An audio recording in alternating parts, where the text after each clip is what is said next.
우리는 완전히 무너지지는 않았지만 여전히 미완성인 나라를 어떻게든 견뎌내며 지켜보고 있다. 2021년 1월 선거 패배에 불복한 트럼프 지지자들이 국회의사당을 습격했다. 21세기 미국 정치사에서 가장 충격적인 사건이었다. 공고해 보였던 미국의 민주주의 체제는 왜 위험에 빠진 것일까? 하버드대 정치학과 교수 스티븐 리비츠키와 데니얼 지블렛은 민주주의를 파괴하는 테러 뒤에는 표면적으로 충직한 민주주의자들과 변화를 막는 낡은 민주주의 체계가 있다고 말하고 있다.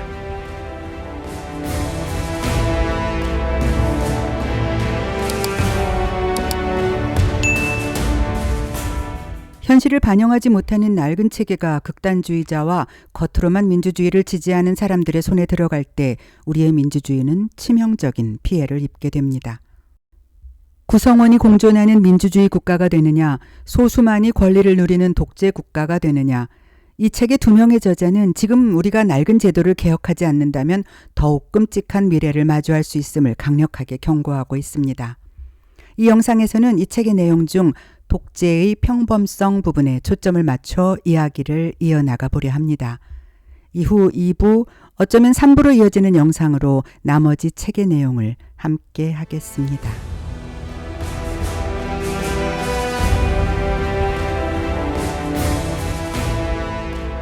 정치학자 후안 린츠가 충직한 민주주의자라고 부른 사람들은 언제나 세 가지 기본적인 행동을 실행에 옮기는 사람을 말합니다. 이 말을 통해 올바른 민주주의자와 겉으로만 민주주의를 지지하는 사람들의 차이점을 분명하게 알아보겠습니다. 올바른 민주주의자는 다음 세 가지 특징을 갖고 있습니다. 첫째, 승패를 떠나 자유롭고 공정한 선거의 결과를 존중합니다. 이 말은 패배를 일관적이고 명확하게 받아들인다는 뜻입니다. 둘째, 정치적 목표를 달성하기 위한 수단으로 폭력 혹은 폭력을 쓰겠다는 위협을 사용하는 전략을 분명하게 거부합니다. 군사 쿠데타를 지지하고 폭동을 조직하고 반란을 조장하고 폭탄 투척 및 암살 등 다양한 테러 행위를 계획하고 정적을 물리치거나 유권자를 위협하기 위해 군대나 폭력배를 동원하는 정치인은 올바른 민주주의자가 아닙니다. 위 두 가지 기본 원칙을 어기는 모든 정당과 정치인은 민주주의에 대한 위협으로 간주해야 할 것입니다. 올바른 민주주의자에게 요구되는 또 하나의 중요한 원칙이 있습니다. 그것은 반민주주의 세력과 확실하게 관계를 끊어야 한다는 것입니다. 민주주의 암살자에게는 언제나 공범이 있습니다. 그 공범은 민주주의 규칙을 지키는 것처럼 보이지만 드러나지 않는 곳에서 그 규칙을 공격하는 정치 내부자들입니다. 린츠는 이들을 가리켜 겉으로만 충직한 민주주의자라고 불렀습니다. 이들 사이비는 얼핏 올바른 민주주의자와 다르게 보이지 않습니다. 그들은 대부분 정장과 넥타이 차림의 주류 정치인이며 겉으로 규칙을 준수하고 심지어 그 규칙을 기반으로 성장합니다. 그리고 민주주의에 노골적으로 반대되는 행동을 하지는 않습니다. 그래서 민주주의가 살해당했을 때에도 살해도구에서 그들의 지문이 발견되는 일은 거의 없다고 말합니다. 하지만 착각해서는 안 됩니다. 겉으로만 충직한 사이비 정치인은 민주주의가 무너지는 과정에서 존재를 드러내지는 않지만 중추적인 역할을 담당하기 때문입니다. 그들은 민주주의를 지지한다고 주장하면서 동시에 폭력이나 반민주적 극단주의에 눈을 감아줍니다. 이러한 애매모호한 태도야말로 그들이 그토록 위험한 이유입니다. 뚜렷하게 독재적인 인물, 쿠데타 음모자나 무장한 폭도들은 오히려 쉽게 확인이 가능합니다.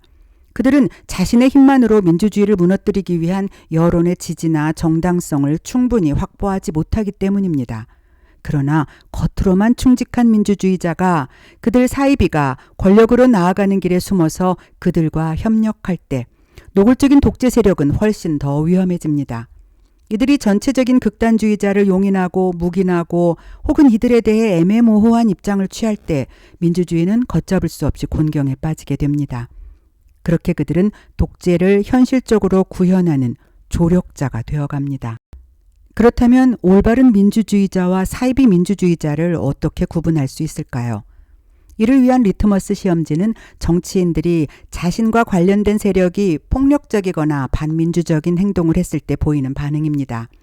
정치판에서 자신과 반대편에 있는 전체주의자를 비난하는 일은 어렵지 않습니다. 그런데 자신이 속한 당 내부에서 이러한 반민주적인 행위가 발생했을 때는 어떨까요? 그때도 그들은 분명하게 그들과 선을 긋고 정확한 태도를 보일까요?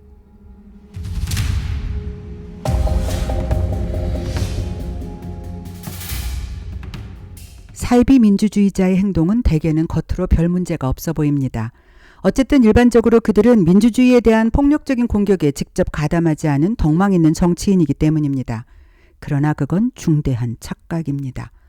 역사는 우리에게 주류 정치인들이 전략적으로 사이비 민주주의자의 길을 선택함으로써 반민주적인 극단주의자를 용인할 때 극단주의 세력은 더욱 강화되고 단단해 보이던 민주주의가 붕괴될 수 있다는 사실을 알려주고 있기 때문입니다. 무엇보다 위험한 것은 사이비 민주주의자는 반민주 세력을 비호한다는 것입니다. 폭력적인 극단주의자들이 주류 정당으로부터 암묵적인 지지를 받을 때 그들은 법적으로 처벌을 받거나 공직에서 쫓겨날 걱정을 하지 않아도 됩니다. 1934년 2월 6일 프랑스 파리에서는 의회 민주주의에 대한 적대감으로 뭉친 폭도들이 우파 정권을 위해 폭동을 일으켰습니다. 시위대들은 의사당에 난입해서 문을 부수고 테러로 여러 인명을 살상했습니다. 그러나 주류 보수주의 정치인과 언론 매체는 그 시위자들이 부패와 공산주의, 정치적 교착 상태로부터 공화국을 구하고자 했던 영웅적인 애국자라고 주장했습니다. 나아가 그 사건에 대한 공식 수사를 방해하고 내부적으로 사건을 무마하려는 시도를 노골화했습니다. 뿐만 아니라 폭동을 묵인했던 많은 주류 보수주의자는 오히려 이후에 정치 경력을 성공적으로 쌓아나가며 승승장구했습니다. 더욱 무서운 일은 폭동이 끝나고 그날 부상을 당한 일부 우파 시위자들은 2월 6일 희생자라는 이름으로 단체를 결성했다는 것입니다. 그 희생자들은 기소되거나 공직에서 쫓겨나거나 혹은 향후 출마가 금지된 것이 아니라 오히려 영향력 있는 보수주의 집단으로부터 영웅 대접을 받았습니다. 1934년 2월 6일은 프랑스 민주주의를 기로에 서게 한 대단히 중요한 날이었습니다. 여기서 우리가 주목해야 할 점은 정작 그날을 중요하게 만든 것은 폭도들이 거리에서 보인 반민주적인 행동이 아니라 주류 보수주의 정치인들이 보인 묵인과 비호와 조장의 반응이었다는 것입니다. 결론적으로 그 주류 보수주의 정치인들은 그들의 민주주의를 질식시키는 과정에서 오히려 결정적인 역할을 했다고 말할 수 있을 것입니다. 사이비 민주주의자는 반민주적 극단주의자를 보호하는 선에서 멈추지 않고 이들의 주장을 정당화하기까지 합니다.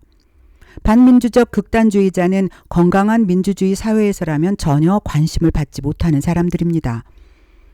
원래 언론은 그들을 무시하고 그리고 정치인과 기업가 및 사회적 평판을 우려하는 제도권 인사들은 모두 그들과의 접촉을 꺼렸을 것입니다. 하지만 유명 정치인이 그들의 존재를 암묵적으로 인정할 때 상황은 완전히 바뀌어 버립니다. 극단주의자와 그들의 이념은 이제 정상적인 것으로 인정받게 됩니다. 주류 언론 역시 다른 정치인을 두둔하듯 그들을 두둔하기 시작하고 심지어 그들의 의견과 활동을 확대 재생산하기까지 합니다. 주류 정당이 반민주적 극단주의자를 용인하고 암묵적으로 지지할 때 이는 반민주적 행동이 묵인되거나 가벼운 처벌만으로 끝날 수 있다는 강력한 메시지를 보내는 것이 됩니다. 그렇게 해도 괜찮다는 공식 인증을 해주는 것이나 다름없지요. 극단적 폭도들에 대한 대중적 비난을 막아주기도 하고 반민주 세력을 정당화하는 단계에서 더 나아가 그들을 격려하고 심지어 더 급진적으로 만들기도 합니다. 이것이 바로 독재의 평범성이 의미하는 바입니다. 민주주의 붕괴를 주도하는 많은 정치인은 자신의 자리를 보존하거나 더 높은 자리로 올라서려는 야심찬 경력지상주의자들입니다. 그들은 신호한 원칙을 기반으로 민주주의를 반대하는 게 아니라 단지 민주주의에 무관심할 뿐입니다. 그들이 이렇게 반민주적 극단주의를 묵인하는 이유는 그게 가장 쉽게 갈 수 있는 길이기 때문입니다. 이들 정치인은 단지 앞서 나가기 위해 필요한 일을 할 뿐이라고 스스로에게 말합니다. 그러나 결국 그들은 그 과정에서 민주주의 붕괴에 필요한 조력자 역할을 맡게 된다는 것이 점점 더 분명해집니다.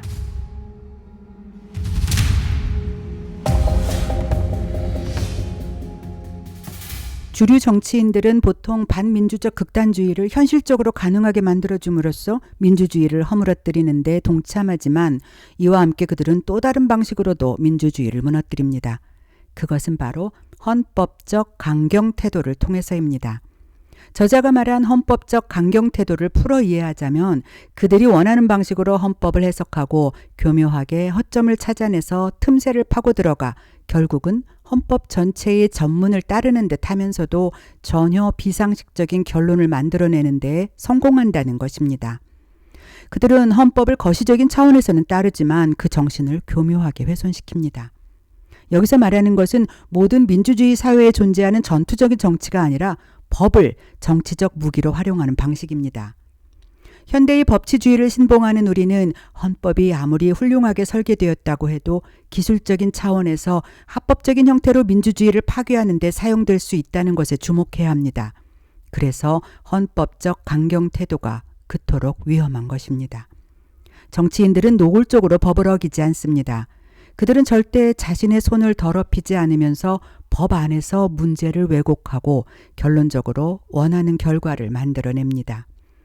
그러므로 시민들이 이런 구조와 내용을 정확히 보고 이를 인식하는 것은 대단히 중요한 일입니다. 헌법과 법률이 아무리 잘 설계되었다고 하더라도 애매모호한 부분과 잠재적 허점이 존재하고 다양한 해석에 열려 있으며 여러 가지 방식으로 그리고 다양한 강도로 그것이 집행될 수 있는 여지가 있기 때문입니다.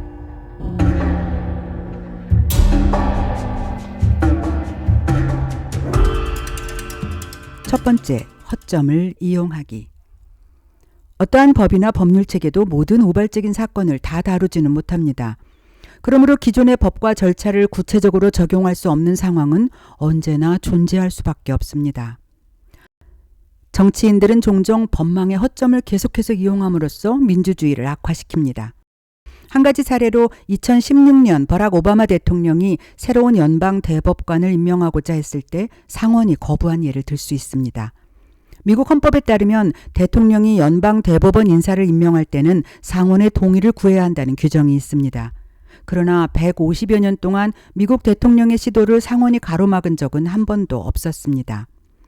2016년 오바마 대통령이 충분한 자격을 갖춘 메릴 갈랜드를 대법관으로 임명했을 때 상원 공화당 의원들은 청문회를 거부했고 이것은 명백하게 헌법 정신을 훼손한 행위였습니다. 그러나 이러한 일은 실제로 일어났고 이것은 미국 헌법이 대통령이 임명한 대법관을 상원이 언제 승인해야 하는지 구체적으로 명시하지 않았다는 허점이 이용된 사례입니다. 두 번째, 과도하거나 부당한 법의 사용.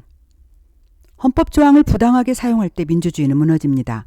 가령 민주주의 국가의 헌법 대부분에서는 정부가 비상사태를 선포하고 그 기간에만 국민의 기본권을 제한할 수 있도록 허용하고 있습니다.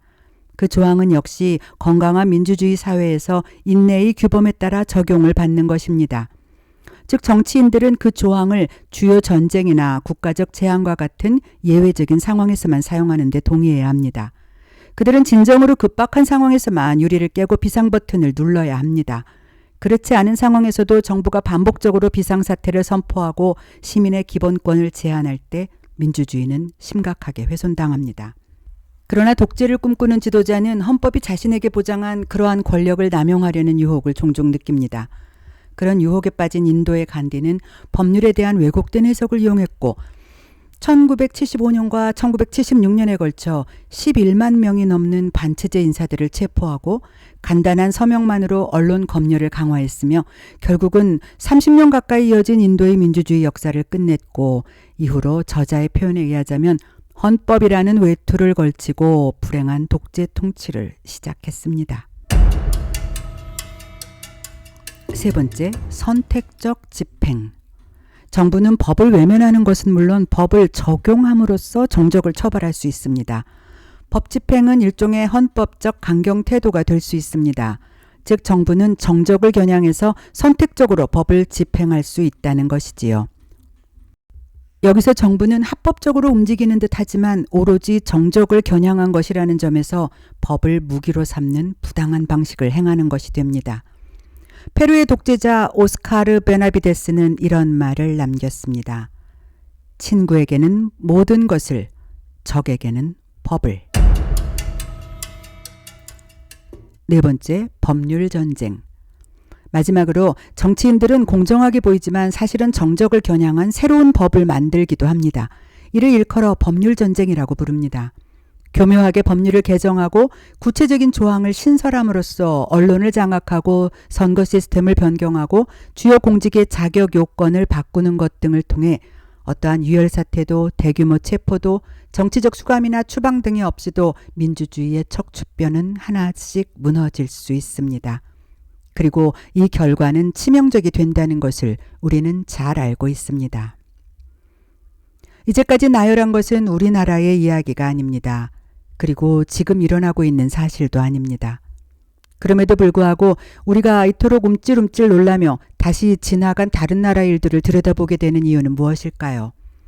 이 책의 부제인 우리의 민주주의가 한계에 도달한 이유에 대한 공감이 지금의 우리 상황과 너무나 닮아있기 때문일까요?